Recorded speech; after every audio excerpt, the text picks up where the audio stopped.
fueron también instrumento para préstamos personales y prendarios. ¿Y qué te sedujo a vos, a tu familia? ¿Por qué en el año 2016 te pareció una buena oportunidad la que se te presentaba? En realidad era la única, ¿sí? Era la única herramienta que ofrecía el banco, no había otro, y también había toda una apuesta de todo el aparato estatal para publicitar este tipo de créditos. Entonces, la verdad que no fue algo no pensado, todo lo contrario, fue algo muy pensado en familia.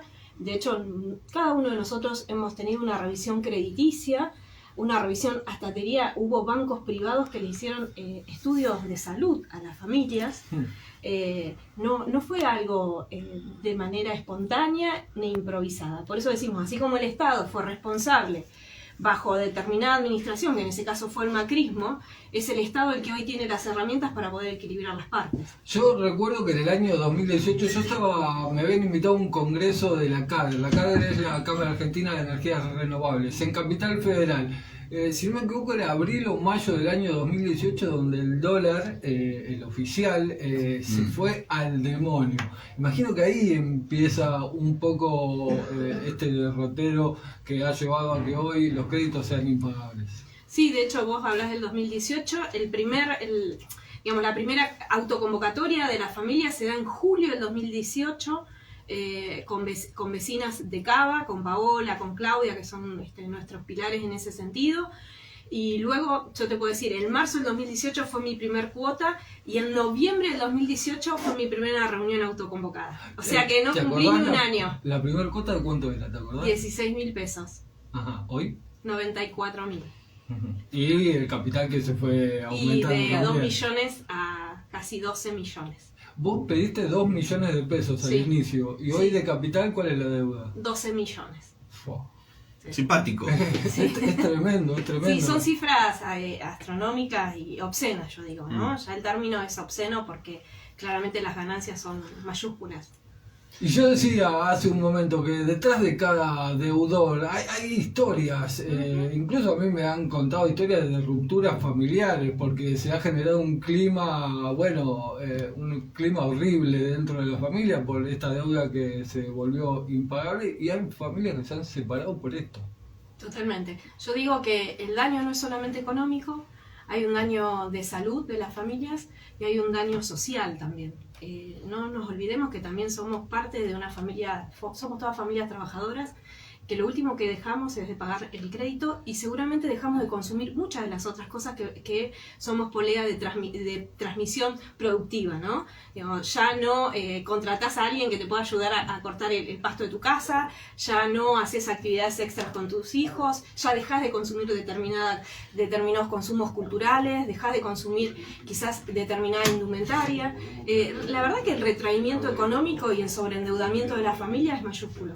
Ustedes decían, esto se inició en 2016. En el medio hubo un cambio de gobierno, incluso el gobierno actual cambió esa fórmula para los nuevos tomadores de créditos. Y ustedes quedaron en el medio. ¿Qué pasó desde diciembre de 2021 hasta la fecha? ¿Tuvieron algo de alivio? Mira, los alivios han sido mayores sobreendeudamientos, porque los alivios que ellos están hablando de congelamientos, luego de diferimiento, que es decir, permitir a las familias poder trasladar la cuota al final de la vida del crédito, y la convergencia. Cada una de esas herramientas aplicadas a las familias terminaron sobreendeudándolas. De hecho, a nosotros nos aplican por cada una de ellas lo que nosotros llamamos microcrédito. Es decir, como la figura no estaba, nos llevaron una porción de eso que no pagamos a UVA, en expresión de UVA, y luego eso va mes a mes cotizándose en un alza. Bueno, a cada uno de ustedes les super aplica, que es la expectativa del 70% de inflación. Claro. Con lo cual no estamos ajenos a eso. Claro. Y bueno, es esa, el escenario es ese. Sí, y no solo les aplica a la cuota y al crédito que tomaron, sino a comer, a vestirse, o sea, en todos los rubros. Exacto. Y a eso la porción que significa el pago del crédito, ¿no? Donde claramente se lleva la gran porción de los ingresos de la familia. Nosotros ya estamos hablando, hay una figura que decimos que es la confiscación de los sueldos nuestros, porque automáticamente cuando a vos te depositan el sueldo, lo primero que se debita es la cuota. Y ahí también hay como, yo siempre hablo de la opacidad del término mora, ¿no? Porque la verdad que la familia primero digamos, es difícil desenganchar ese débito, porque te ponen todas las trabas. Y segundo, que las familias tienen, bueno, necesita seguridad, entonces el techo es como lo último que vas a dejar de pagar, ¿no? Bueno, y en el medio de todo esto, además, la pandemia, en un momento en el que no todos continuaron con ese sueldo depositado. Absolutamente. Creo que eso es muy importante lo que decís.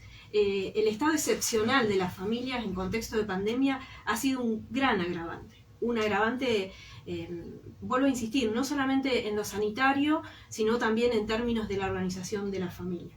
Nosotros expusimos hace muy poquitos en el Congreso esta situación. Nos llama muchísimo la atención que nos hayan sentado enfrente defensores como Liach, como Rouco, como Ivanker, que siguen hablando desde una hipótesis de la herramienta como perfecta cuando tenés enfrente a María Luisa de Tandil diciéndote que para poder ella completar las cuotas que le estaban dando, porque ella tenía un crédito hipotecario UVA construcción, tuvo que sacar otro personal y que tuvo que vender su auto y que tuvo que, digamos, ir desprendiéndose de esos ahorros cuando incluso ella había puesto de base su propio terreno. La verdad que es de una sordera mayúscula a veces la que encontramos enfrente. Imagino que deben sentir. Sí. Ante tipos que siguen defendiendo algo que es totalmente nocivo para la familia. Yo hablo de mucho destrato, ¿viste? Hay mucho destrato en ese sentido hacia la familia. Perla, y cuando vas a este tipo, bueno, estuviste en el Congreso de la Nación tratando este tema con legisladores, el problema es que del otro lado están los bancos y que entonces falta valentía, digamos, desde el punto de vista político. Sí.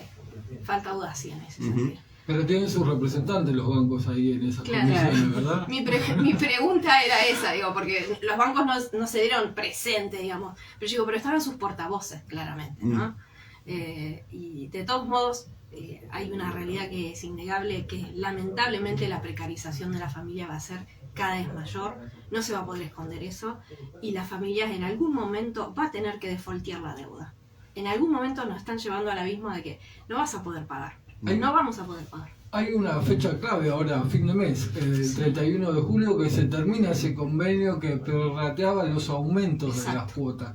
¿Cuál es el escenario a partir de agosto, teniendo en cuenta esto? Absolutamente negativo.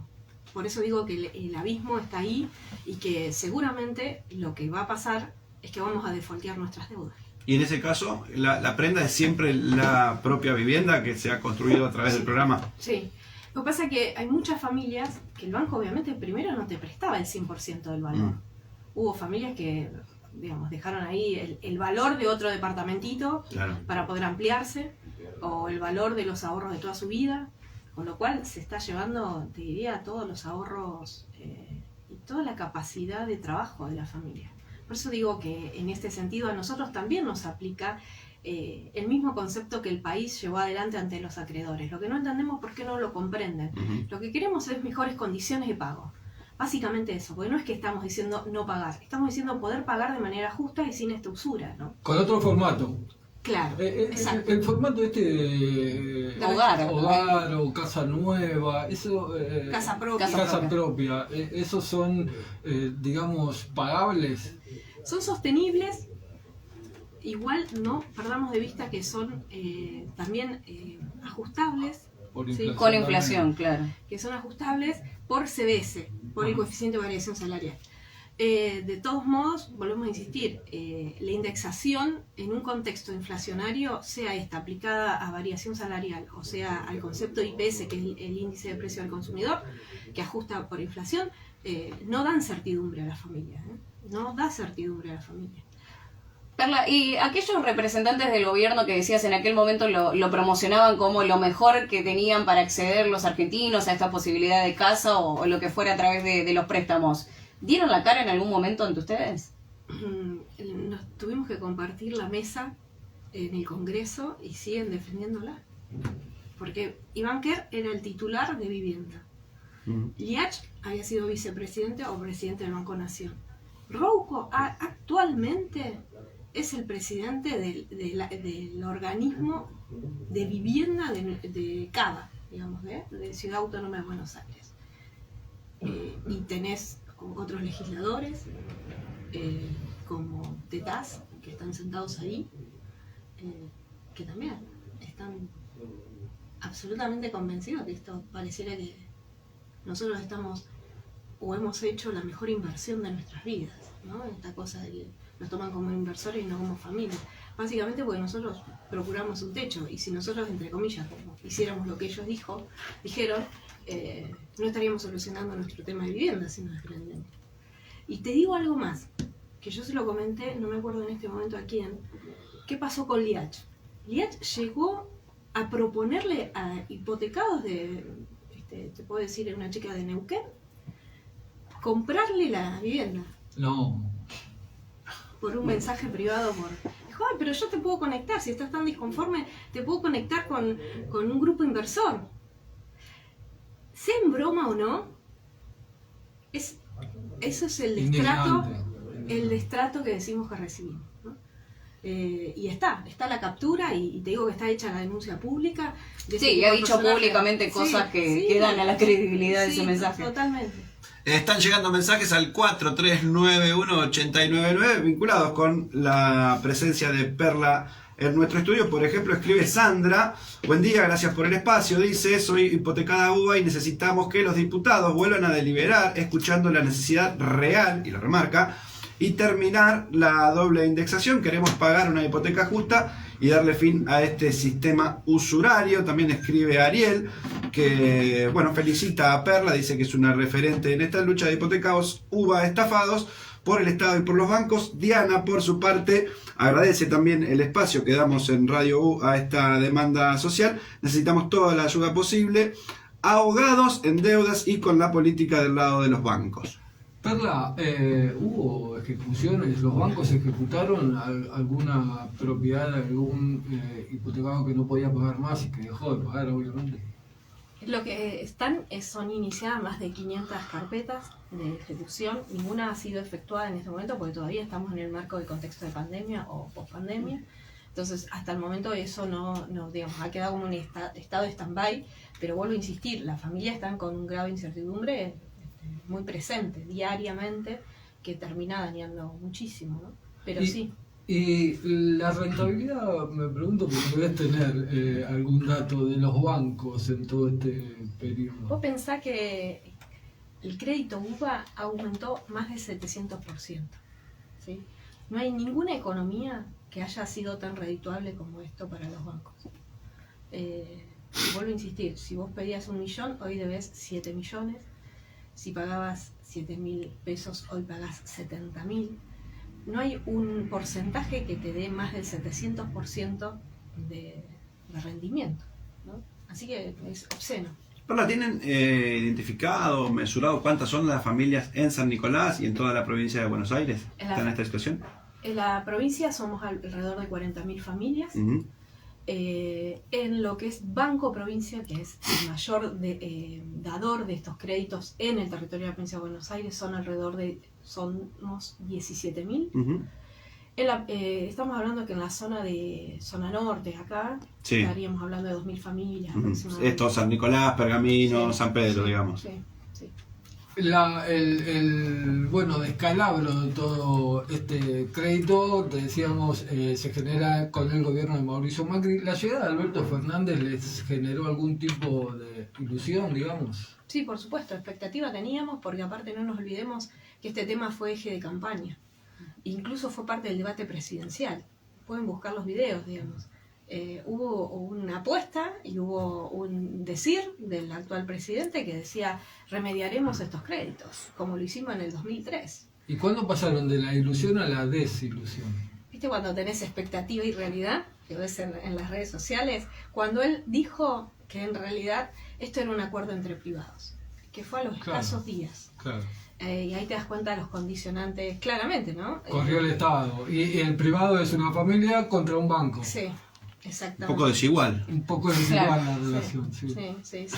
Por eso decimos nosotros que lo que necesitamos es que sobre esto se vuelva sobre el eje del derecho a la vivienda y se deje de lado el interés financiero que en este momento viene ganando toda la apuesta. Uh-huh. ¿Con legisladores provinciales han tenido contacto? Es un tema de incidencia nacional, evidentemente, pero bueno, uno piensa que también tiene sus representantes, cada espacio político en las provincias, digo, ¿es una puerta que fueron a tocar? Sí, todas. Ujú. Yo no te puedo decir qué puerta no tocamos, porque en realidad hicimos todas. Hicimos legisladores desde nivel local hasta nivel provincial hasta nivel nacional. En distintos momentos nos han dado más bolilla que otras. Ujú. Ahora nos están volviendo a dar más bolillas. Hay algunos que siempre han reconocido este tema, pero siempre han puesto que la situación está difícil, que nosotros seríamos como un eslabón que todavía puede esperar, y así, digamos. Pero sí, hemos tenido diálogos. De hecho, en el 2019 nosotros impulsábamos una ley de emergencia en la provincia de Buenos Aires, que nos votó en contra en ese momento el PRO. Casi te diría que una gran mayoría de las familias estuvimos en el recinto de allá de la legislatura en La Plata. Hubo exposiciones también de las familias más afectadas, ya estamos hablando de 2018, y en ese momento la gobernadora María Eugenia Vidal, en ese instante, sacó del eje de lo legislativo y sacó una resolución por el Banco Provincia, tomando algunos de los puntos y como inhabilitando el que se siga el debate a nivel provincial. ¿Por qué queríamos nosotros que se dé el debate a nivel provincial y en la legislatura? Porque eso abarcaba a todos los tomadores de los bancos sin distinción. Al tomarlo ella sobre lo único que podía tomar, no, dijiste era sobre recién, el Banco un Provincial. universo de 17.000 sobre Exacto. 40.000. En ese momento, para las familias fue incluso fue un antecedente, fue el tope del 30%, el Banco Provincia fue el que lo absorbió, excedió el tope del 30%, prohibición de las ejecuciones hubo, y luego, cuando Macri pierde las PASO, lo implementa también a nivel nacional, digamos, el tope. Pero incluso hoy, el tope del 35%, que también finaliza ahora, excepto en el Banco Provincia, que lo aumentaron al 35% y lo absorbe el banco, el exceso, el resto de los bancos, y esto es mentira, cuando dicen no, los bancos están haciendo el esfuerzo, es mentira, lo que hacen es, excedido ese monto, te lo tiran, te lo prorratean al Te final lo de la vida. refinancian. Exacto, no hay esfuerzo compartido, claramente. Perla, ¿cuál es hoy el proyecto legislativo que más cierra con los intereses de ustedes que esté en el Congreso? En realidad el proyecto es el que nosotros presentamos. Nosotros llevamos una propuesta que tenía que ver con 4 dimensiones muy fuertes, que una tiene que ver con el recálculo de nuestra deuda, con una aplicación del CBS topeado, es decir, un tope del 80% del CBS, pero con el recálculo al inicio del crédito. Eso tampoco era algo arbitrario, sino que nosotros también, en consonancia, ustedes saben que se han descongelado las tarifas y hay una porción, la gran porción es el 80% del CBS, el recálculo. Nos parecía que era una manera de equilibrar los esfuerzos. El otro es la provisión, obviamente, a nuestras ejecuciones, que se nos permita, en el caso de que exista en un futuro inmediato o en la proyección que se dé, poder migrar un crédito que sea más beneficioso. Para nosotros eso es fundamental, porque si no se retrotrae el volumen absolutamente desmesurado y te diría sin lógica de más del 700% de deuda, por más que se nos migre a cualquier índice, si no se toca eso, vamos a estar en las mismas condiciones. Perla, y en esto de encontrarse, de reunirse, ¿qué pudieron, valga la redundancia, encontrar en el grupo? Que imagino no es lo mismo las claras que estar solo batallando con su familia o con su crédito, desconociendo que hay otro universo de personas pasándola mal también por lo mismo. Mira, sin ir más lejos, ayer recibí un llamado de una persona que se presentaba y justo era de acá, de San Nicolás. Y me decía que necesitaba hablarlo porque se supone que hay como una expectativa de que yo la tengo, entre comillas, más clara, ¿viste? Entonces yo lo primero que de plano te digo es, yo soy hipotecada igual que vos. La única diferencia que quizás me di cuenta mucho antes de lo que esto iba a suceder.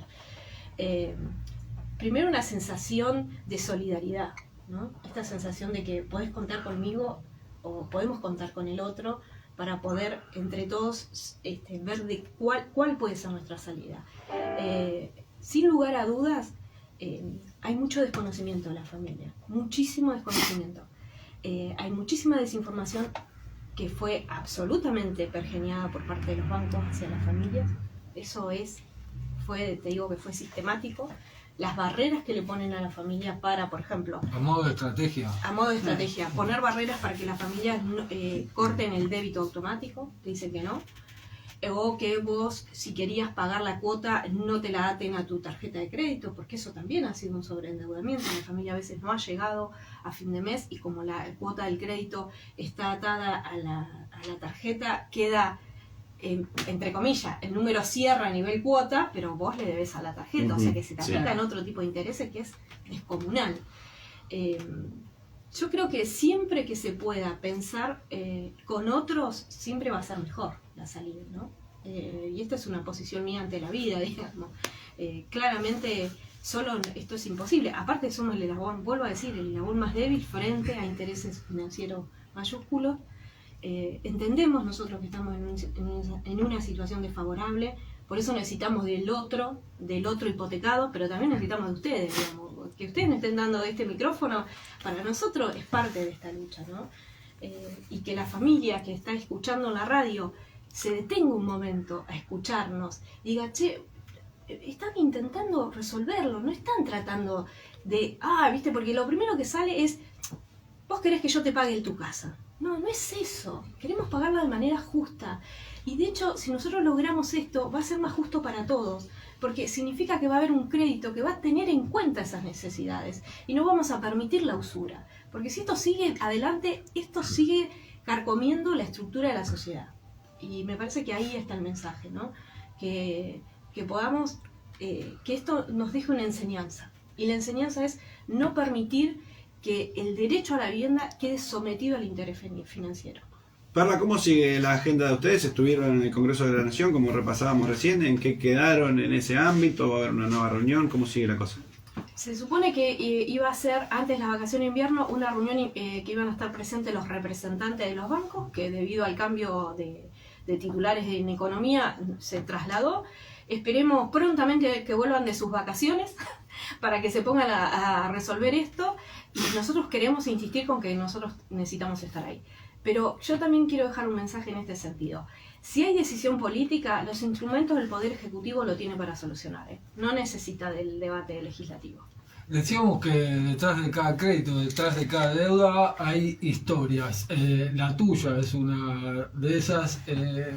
Tenés 2 chicos, Sí. dijiste, te emocionaste mucho Sí. en el Congreso cuando, Sí. bueno, te tocó exponer. ¿Qué ven esos 2 chicos de la madre? Que imagino que no imaginaba en el año 2016 No. ser hoy referente de un colectivo que está No. peleando por un derecho. No, absolutamente. Te cuento una anécdota con A mi ver. hijo y con mi hija, ¿no? Estaban yendo a la escuela y los recibe la preceptora, la preceptora, y le dice, ¿tu mamá qué es? Porque me estaban escuchando en un programa de radio. Y entonces ellos la miran muy convencidos y dice, hipotecada. De profesión hipotecada. Ya lo tienen incorporado, claramente. Así que fue esa, fue hipotecada. Pero bueno, Alán y Jesús, yo siempre digo que la decisión, cuando uno presenta o decide tomar este crédito, claramente tiene que ver con una familia y tiene que ver con poder brindarles a ellos determinadas comodidades. Jesús a mí me reclamaba un poquito de verde para jugar a la pelota. Ujú. Y siempre que íbamos en algún lado me decía, mira qué lindo eso para jugar a la pelota. Y bueno, nada, fue como mi imagen, si vos me decís emocional, más visceral al momento de definir una decisión así, llevar adelante una decisión así, tenía que ver con poder brindarles a ellos un pedacito de verde, que es muy chiquito, les cuento, no es que es un parque, es apenas un cuadradito, pero bueno, un poco de verde para que él pelotee contra el paredón y cada tanto moleste a los vecinos que se le va la pelota y esas cosas. Y ese poquito de verde te sale una fortuna. Y sí, me está sacando el sueño. Pero trato de que ellos, si bien son conscientes, cada uno me parece tiene un rol. El rol del adulto es y trato de que mis hijos, en la medida de lo posible, queden preservados de esto. Excepto que la preceptora le preguntó por su madre. Bueno, Perla, la verdad es un gusto poder conocerte, escucharte y bueno, acompañarte, como sabes que estamos a disposición porque es una lucha más que justa y que, bueno, Uno desde afuera, yo no termino de dimensionar. No se puede mencionar 12 millones. Claro, uno imagina, te dicen los números, todo, pero es día a día la cuestión, es sobrevivir a esta injusticia todos los días. Si me dejas y me permiten agregar algo más, uno incluso frente a esto va sumando más trabajo a medida que digamos, a la medida que uno puede, digo, va como sumando otros trabajos y te das cuenta que no te da el cuerpo, digamos, ¿no? No te da la mente. Y también vuelvo a insistir, uno tiene hijos y también te demandan, ¿no? Entonces en ese sentido hay que como un límite, ¿no? Y me parece que buscar dignidad para poder sostener este pago no es algo exagerado. Me parece que estamos pidiendo justicia en todo caso. ¿Te queda tiempo para estar en tu casa, para disfrutar de la casa un poco? No, ¿sabes que no? ¿Te tocó casa en buenas condiciones? Porque ha sucedido incluso Sí. en algunos casos en los que llegaban, por ejemplo, griferías rotas, paredes con filtraciones, que ya es el colmo del colmo. No, lo que sí les puedo decir que es algo que claramente yo lo analizo, es que yo no pude colgar ningún cuadro en mi casa. Mis paredes están blancas. Y eso, la otra vez me quedé pensando, digo, ¿por qué estarán blancas? Claro, no me puedo hacer de este lugar. Porque siento que en algún momento se va a ir, digamos, ¿no? Entonces, es fuerte, ¿no? Es muy fuerte. Muy fuerte. Es muy fuerte. Sí, sí. Perla, gracias por A ustedes. la visita, un gusto poder conocerte y bueno, públicamente insisto, en lo que podamos servir de ayuda para sumar a esta lucha que llevan a cabo ustedes, acá estamos. Muchas gracias. Perla Figueroa, referente.